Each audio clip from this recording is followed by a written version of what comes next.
Mga anak ko, I got a new bag! Nay, bumili ka na naman? Ilang araw na tayong walang makain. Tapos inunan mo pa yan? Nay, nagugutom na ako.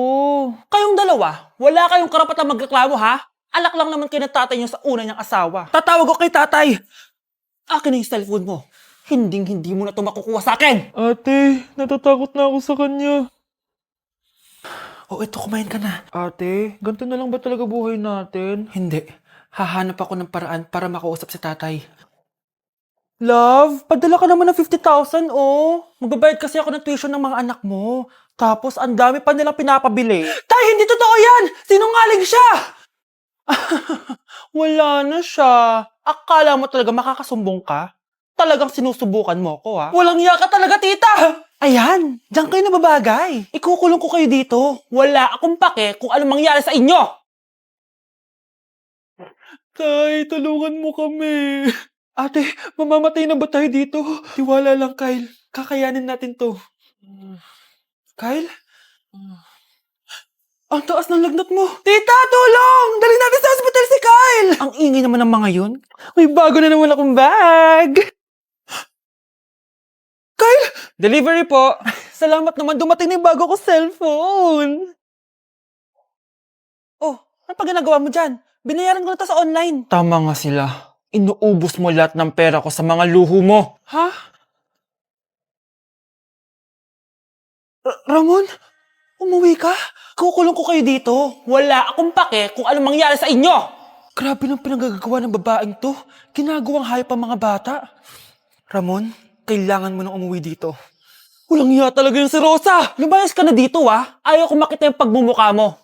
Tsaka lahat ng mga pinambibili mo, bayaran mo to sa akin. Tapos na ang maliligayang araw mo. Scarlett! Scarlett! Tay! Kyle! Okay na si Kyle. Buti na lang, agad niya siya nadala dito. Sorry mga anak. Kung alam ko lang, uuwi ako agad. Tay, ang importante, nandito ka na. Yay! Nandito na si tatay! Makakain na ulit tayo ng masarap, ate! Huwag kayong mag-alala anak. Hindi na kayo malalapitan ng babaeng yon. Pangako. Kinulong po ni nanay si Scarlett sa bodega. Ha? Anak? Anak? Walang iya talaga yung tita mo. Anak, sorry kung ngayon na ako nagpakita. Pinakulong kasi ako ng babaeng yan. Deserve mo makulong. Ikaw ang ikukulong namin dahil child abuse ang ginagawa mo. Ano? At hindi mo na din makukuha ang 50% ng mana. Hindi pwede! Nay, masaya ako na nandito ka na. At hindi na din tayo maghihirap dahil sa pamana ni tatay. Masaya din ako, anak. Siyempre kasama ka dito sa Manta.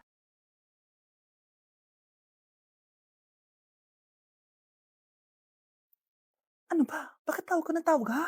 Oo, wala silang kaalam-alam. Sige na, baka mahuli pa tayo. Sa wakas, sa atin na ang mana. Maghahati tayo dito. Palayasin mo na yung mga batang yun, ha? Ako bahala. Ang galing talaga natin magpanggap date.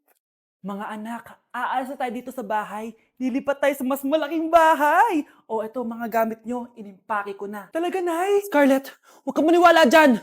Nagpapanggap lang yung nanay mo. Samantha, ano yung mga pinagsasabi mo? Magjowa sila ni attorney. Sinet up nila tayo. Ganyan ba ang ugali mo, Samantha? Kaparehas ng nanay mong sinungaling? Samantha, ano ba? Kung ayaw mo sumama, edi wag. Sige, kung totoong anak mo talaga si Scarlett, saan at kailan mo siya ipinanganak? Ang dali naman yan. Edi sa Manila. Pinanganak ako sa ibang bansa. Hindi ikaw ang nanay ko. Ay, oo nga pala, sa ibang bansa pala. Sorry, nakalimutan ko. Ang dami namang drama. Total, nasa amin na ang mana. Umalis na kayong dalawa. Kung ayaw niyong pati kayo, ipakulong ko. Kung meron mang makukulong, kayong dalawa yon. Salamat sa pagtawag, Samantha. Inaaresto kita, attorney, sa kasong panloloko. Palpak ka talaga! Naisahan niyo ako ngayon, ha? Hindi pa ako tapos sa inyo. Talagang sinira mo yung sarili mo, attorney, para sa pera. At ang dami mo na palang naloko. Samantha, huwag na tayo maghiwalay, please. Oo, Scarlett. Dito lang ako palagi sa tabi mo. Kayong dalawa, mag-ingat kayo palagi, ha? Gamitin niyo na maayos sa pamana ng tatay niyo. Salamat po.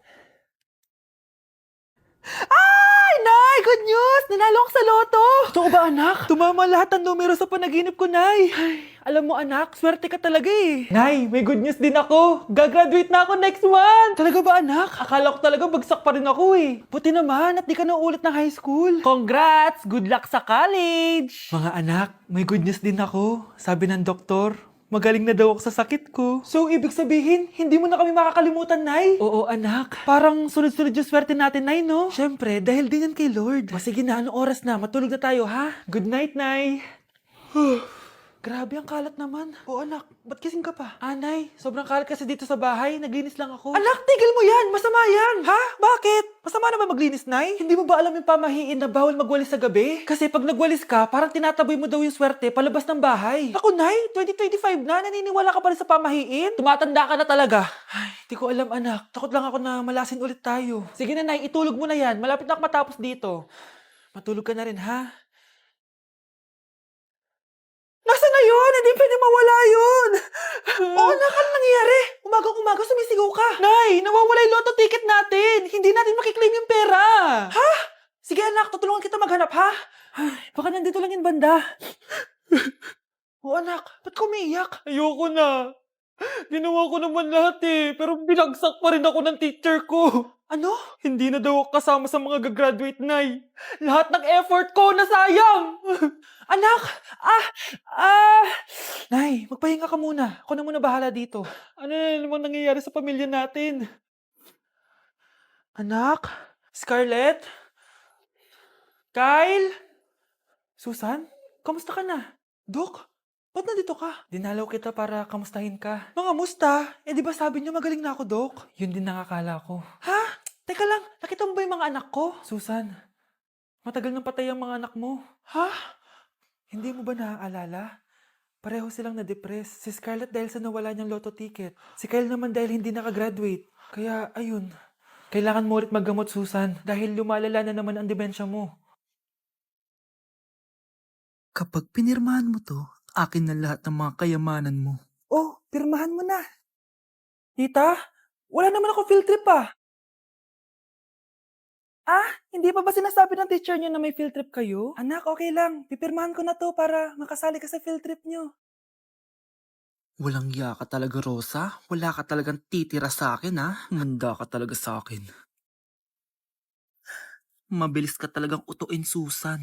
Salamat, Mare. Ramon, napapirma ko na siya. Atin na ang bahay, pera at mga ari-arian niya. Magaling ka talaga, Rosa. Kaso kailangan na natin kumilos na mabilis. Kasi sabi ng doktor, nagre-recover na yung mata niya. Ano? Kaya bukas na bukas din, papalayasin na natin sila. Total, nakuha na natin ang gusto natin. Nay, bakit mo pinirmahan yun, ha? Maliban natin kung ano nilalaman ng papel na yun. Huwag kang mag-alala, anak. Malapit nang matapos ang maliligayang araw ng tatay mo at ng kabit niya. Tita, bakit may dala kang maleta? Aba, syempre. Lilipat na ako dito sa bago kong bahay. Ano? Tay, ano ibig sabihin nito, ha? Nakalagay dito sa papel na pinirmahan ng nanay mo na amin na tong bahay, mga sasakyan niya at ang mga pera niya. Napakahayop nyo! Bakit ang ingay? Ano nangyayari? Nay, kinuha na nila lahat sa atin! Ayan, magsama kayo mag-ina. Ngayong nasa amin na ang lahat, pwede na kayong lumayas. Ramon, magse-celebrate tayo, ha? Ang galing nyo din, no? Ha? Nakakakita ka? Bago kayo mag-celebrate, i-check nyo muna kung pirma ko ba talaga yung nakalagay dyan. Hindi pwede to! Tay! Attorney! Kita mo naman kung ano ginawa na tong dalawang to, di ba? At nandito na rin ang ebidensya na magpapatunay na naghaharutan sila sa loob ng bahay ko. Anong gagawin niyo sa amin, ha? Mahal, huwag mo naman gawin sa amin to, please, oh.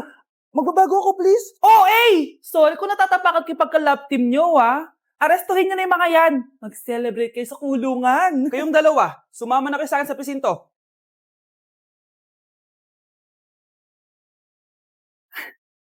Death certificate? Hindi naman patay si tatay, ah. Anak, alam kong nasa kwarto ka ng tatay mo. Si nanay. Anak! Nay, tawag niyo po ba ako? Wala. Kala ko nasa loob ka eh. Sige, Nay. Gagawin ko na po ng pagkain si tatay. Kailangan ko malaman ng totoo. Sorry, Nay. Kailangan kong gawin to sa'yo. Nay, eto na po pala yung pagkain ni tatay. Ginawan din po pala kita. Buti naman naisip mo pa ako. Thank you, anak, ha? Welcome, Nay. Mahal, kain na tayo. Gumana yung plano ko. Kailangan ko na humingi ng tulong. Ang galing mo din, Scarlett, no? Pero mas magaling ako. Nay, hindi ka nahimatay? Anong akala mo sa akin? Tanga? Inamoy ko yung pagkain na binigay mo sa akin. At kaamoy niya yung lason na nilalagay ko sa pagkain ng tatay mo. Ang sama mo, Nay! Well, kailangan ko ang pera ng tatay mo. Inasawa ko lang naman yan kasi mayaman siya. Ipapakulong kita sa ginawa mo kay tatay! Sa tingin mo maniniwala sa'yo ang mga pulis? May CCTV tayo sa bahay. Kitang-kita dyan na ikaw ang gumagawa ng pagkain ng tatay mo. Kanina pa nasa kulang mga pulis. At naririnig nila lahat ng sinasabi mo. Mga pulis! Nasaan na siya? Nakakatakot! Matalino ako, Scarlett. Alam kong gagawin mo yan. Binayaran ko ang mga pulis para din nila kulihin. Pera-pera lang. Walang iya ka talaga, Nay! Mama ka na sa akin. Itali nyo na yan. At siguraduhin yung hindi makakatakas yan. Ano? Itatali! Hindi! Shh, Scarlett. Tatakas kita, ha? Alam ko lahat ng baho ng nanay mo. Tita, Scarlett, may kausap ka ba? nandiyan na si nanay. Bilisan mo! Paparating na siya. Bibilisan ko na. Wow! Gising na siya. Ang pala mo nandito sa bahay. Nay, wag ngayon, please. Alam mo, bilib din ako sa'yo eh. Wala na nga tayong makain, nagpabuntis ka pa. Buti pa yung anak ni Rosa, pag-aaral ay natupag. Nakakawalang gana! Yan, umalis ka. Diyan ka magaling. Kasalanan mo to! Sinira mo yung future ko! Ate, please, tigilan mo yan. Walang kasalanan yung bata. Hindi! Dahil dito, galit sa akin si nanay. Kaya dapat mawala na to. Ate, wag! Ate, Anak, kain ka na oh. Nay, Sorry anak ha sa mga sinabi ko. Hayaan mo, babawi ako sa'yo ha. thank you, Nay. Nay, sumasakit yan ko. Nay. Oo, yung pinag-usapan natin ha. Hihintayin ko lang mga anak tong babaeng to. Pag nabigay ko na yung bata, ibigay mo na agad yung pera sa akin ha. Balak ibenta ni nanay yung anak ko. O anak, okay ka lang? Walang iya ka, Nay! Ang sama mo! Akala ko, totoo nagbago ka na. Pera pa rin pala yung nasa utak mo. Abay, bakit? Wala ka nang pakinabang dito. At least yung anak mo, mapapakinabangan ko. Wala ka namang papakain dyan eh. Napakasama mo! Lalayas na ako sa impyernong to! Sige, lumayas ka. Sino tinakot mo? Tignan natin kung saan ka pupulutin. Hello, Bes. Hello, Bes. Kilala mo ba si Edward? Oo, Bes. Siya yung ama ng dinadala ko. Mayaman pala sila, Bes. Gusto kanyang makita kasi gusto niyang panagutan yung baby mo. Talaga? Oo, Bes. Ito na yun, Bes. Bes, hindi mo na kailangan magtiis na nanay mo. Hindi pwedeng anak ko lang ang makikinabang sa yaman ng lalaking yun. Dapat ako din.